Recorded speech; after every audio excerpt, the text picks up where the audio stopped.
hurt that your posts cause people? I'll take my responsibility for posting that. I didn't mean to cause any harm. I'm not the one that made the documentary. I think some of the criticism of the Jewish faith in the community, for sure. Some points made in there that were unfortunate.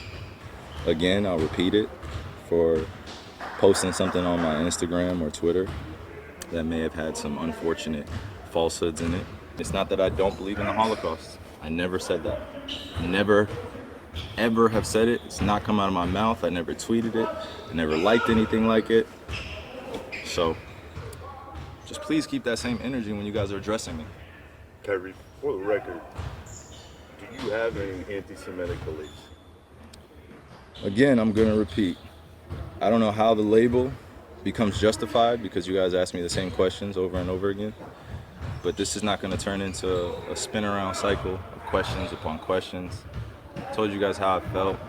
I respect all walks of life and embrace all walks of life. That's where I sit. Kyrie Irving has been falsely labeled anti-Semitic by the media. And not only that, he's been sent on this scavenger hunt to prove that he's not anti-Semitic before he can return to basketball. He was suspended 5 games, and even the NBA PA has started to take notice. Jaylen Brown have said enough is enough and decided to appeal the suspension. We can debate whether or not Kyrie sharing that documentary was a smart decision, but it doesn't make him a bad person, and it doesn't make him anti-Semitic. I'm going to show a clip from Candace Owens. She explains it perfectly. I know some of you guys aren't a fan of hers, but just listen to what she has to say about Kyrie Irving. It's important. It's important to underscore, first and foremost, the absurdity of the media, the way that they are behaving in that press conference. They're essentially approaching him, pretending that every single word of the documentary that Kyrie Irving did not make, he has to answer for. Could you imagine a world in which everything you watch, right, you are somehow now responsible for every single word within it? Notably absent, by the way, is the press going up to Jeff Bezos, who is the owner of Amazon, who runs Amazon, and saying, hey, why did you allow this documentary to be on Amazon? There's no outcry. There's no everybody delete your Amazon accounts because of this documentary. They are putting this firmly and squarely on Kyrie Irving, which is problematic in the first place. I want to also make it clear that in listening to his words, it is pointedly ridiculous that they would say that he is unfit to be associated with. There was nothing that he said, but I would say that he is unfit to be associated with because he very clearly condemns the falsities in the movie. He says, I do not think this way. He actually calls them falsehoods that are unfortunate, right? He says that that is not what I said. Do not attribute every word in this documentary to what my beliefs are. He also very clearly stipulates to them when they ask him, are you anti-Semitic? He clarifies that he's not anti-Semitic.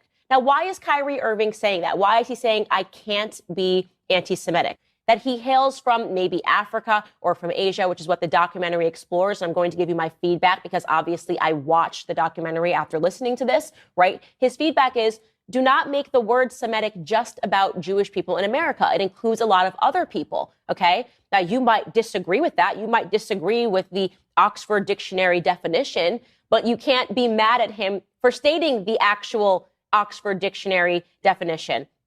The last thing that I want to say here, just regarding his press conference, and I want to say this really from the heart, because there was so much pressure that was put upon me to condemn Kyrie Irving, right? To condemn Kyrie Irving based on this press conference, to basically decide that his pain is irrelevant. When I watched this press conference, I felt Kyrie's pain.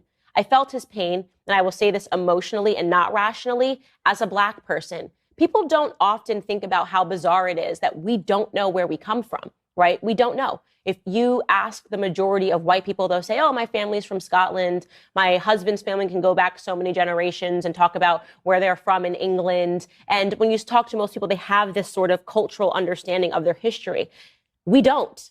It's a weird feeling. You do sort of feel out of place. And yes, of course, it's because of the slave trade. And I'm not throwing that on anybody. I'm not saying that it's somebody else's fault. But what Kyrie Irving says is that you can't pit atrocity against another atrocity and basically say that his pain doesn't matter, that his noble pursuit of wanting to know where he came from, even if he landed on the wrong conclusions, is something that he is valid in feeling. It's a journey that he is valid in wanting to go on and wanting to partake in.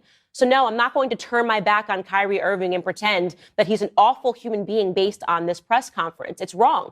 There are a lot of people that feel that they are in pain from the Jewish community because they're upset that he shared this link. But also, if you're not paying attention, there are a lot of Black Americans that are telling you that they feel that they're in pain because you're telling them that they're not allowed to feel the way they feel about not understanding their roots.